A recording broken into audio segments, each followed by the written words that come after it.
बिस्मिल्लाहिर्रहमानिर्रहीम। शुरू अल्लाह के नाम से जो बड़ा मेहरबान नहायत रहम करने वाला है। अस्सलाम वालेकुम दोस्तों, मोहतरम नाजरीन, आज की इस वीडियो में हम शैतान और गलबा नफ्स से मुतल्लिक बात करेंगे। हर आकिल के लिए शहवत का खात्मा करने के लिए भूखा रहना ज़रूरी है। भूख अल्लाह के बागी नफ्स के लिए कहर है। शैतान का गलबा ज़्यादा खाने से होता है। हजूर सल्लल्लाहु अलैहि वसल्लम का इरशाद है, शैतान तुम्हारे जिस्म में खून की तरह गर्दिश करता है, उसके इन रास्तों को भूख से बंद कर दो। क़यामत के दिन बिलाशुबा वो शख्स अल्लाह से ज़्यादा करीब होगा जिसने भूख और प्यास की शिद्दत बर्दाश्त की होगी। इंसान के लिए सबसे ज़्यादा बर्बादी की चीज़ें पेट की ख्वाहिशात हैं।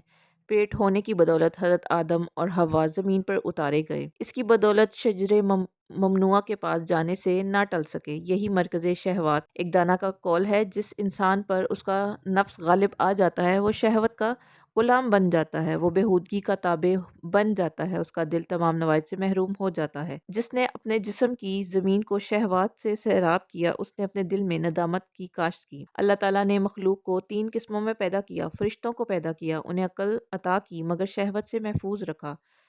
दूसरा, जानवरों को पैदा किया, उनको अक्ल से आरी रखा मगर शहवत अता की। तीसरा, इंसान की तख्लीक की, उसको अक्ल और शहवत दोनों अता की।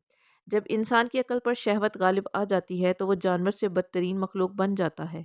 जब उसकी शहवत पर अक्ल गालिब हो तो वो फरिश्तों से बेहतर होता है। जनाब इब्राहीम खवास रहमतुल्लाह अलैह अपना किस्सा बयान करते हैं कि मैं लस्काम के पहाड़ में था, वहाँ अनार देखकर खाने की ख्वाहिश दिल में पैदा हुई। मैंने एक अनार उठाकर फाड़ा तो वो तुर्श निकला। मैं उसे फेंक कर चल दिया। चंद कदम आगे जाकर देखा एक शख्स ज़मीन फर्श पर लेटा हुआ है, उसे भीड़ें चिमटी हुई हैं। मैंने उससे सलाम किया, उसने मेरे नाम लेकर जवाब दिया। मैंने हैरानी से पूछा, आप मुझे कैसे जानते हैं? उसने जवाबन कहा, जो अल्लाह को पहचानता है फिर उससे कोई चीज़ पोशीदा नहीं रहती। मैंने कहा, तुम्हारा तो बहुत मुकाम है, तुम बारगाह रब्बुल इज़्ज़त में इन भीड़ों से के दूर किए जाने के लिए दुआ क्यों ना करते? उसने कहा, मुझे मालूम है कि अल्लाह के यहाँ तुम्हारा भी बहुत बुलंद मुकाम है।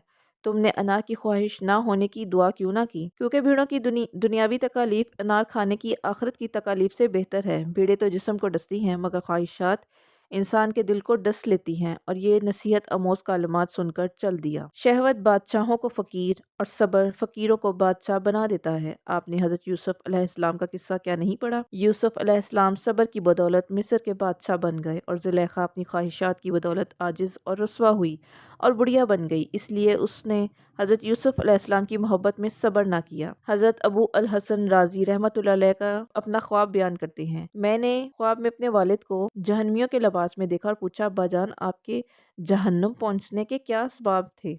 उन्होंने जवाब दिया, मेरा नफ्स मुझे जहन्नुम ले गया, इसके धोखे में ना आना। और चंद अशार कहे जिनका तर्जुमा मुलाहिजा कीजिए। मैं इन 4 दुश्मनों में घिरा हुआ हूँ जो मेरी सियाह बख्ती और तरदामनी की वजह से मुझ पर गालिब आ गए हैं। शैतान, नफ्स, दुनिया और उसकी ख्वाहिशात से मुझे कैसे रिहाई मिल सकती है? ये चारों मेरे जानी दुश्मन हैं।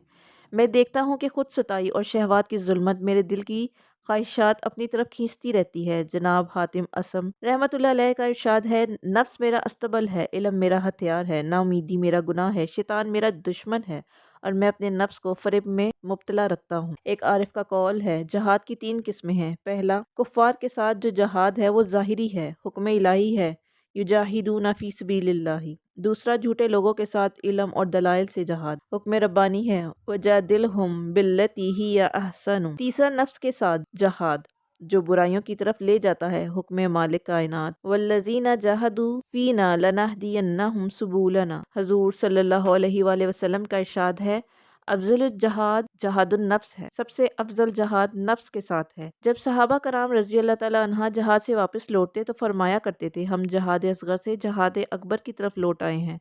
सहाबा कराम रज़ी अल्लाह ताला अन्हा अजमाइन ने नफ्स के साथ जहाद को इसलिए अफजल करार दिया क्योंकि ये जहाद मुसलसल होता है। कुफार के साथ जहाद कभी कभार होता है। दूसरी वजह यह है, गाजी अपने दुश्मन को सामने देखता है लेकिन उस जहाद में शैतान नजर नहीं आता। छुपे हुए दुश्मन से लड़ाई देखे जाने वाले दुश्मन की निस्बत मुश्किल होती है। काफिर के साथ जहाद में कतन हमदर्दी नहीं होती लेकिन शैतान से जहाद में नफ्स और ख्वाहिशात शैतान की हामी होती है। لہٰذا یہ مقابلہ سخت ہوتا ہے۔ کافروں کے ساتھ جہاد میں غازی اگر کافر کو قتل کر دے تو فتح اور مال غنیمت حاصل ہوتا ہے، اگر شہید ہو جائے تو جنت مل جاتی ہے، مگر جہاد اکبر میں انسان شیطان کے قتل پر تو قادر نہیں، لیکن شیطان اگر بھٹکا دے تو بندہ عذاب الہی کا مستحق اور ٹھکانہ جہنم۔ یہ مثل مشہور ہے، جنگ کے دن جس کا گھوڑا بھاگ پڑے وہ کافروں کے ہاتھ چڑھ جاتا ہے، اگر ایمان بھاگ جائے تو وہ غضب الہی کا شکار ہو جاتا ہے۔ جو کفار کے ہاتھ چڑھ جائے اسے اتنی تکالیف کا سامنا نہیں ہوتا جتنا عذاب الہی کے گرفتار کو۔ ایسے شخص کا منہ کالا کیا جاتا ہے، اس کی مشقیں کس کر زنجیریں ڈال دی جاتی ہے، اس کے پاؤں میں آگ کی بیڑیاں ہوتی ہے، اس کا کھانا پینا اور لباس نار جہنم سے تیار ہوتا ہے۔ اس کے ساتھ ہی اجازت دیجیے، اللہ حافظ۔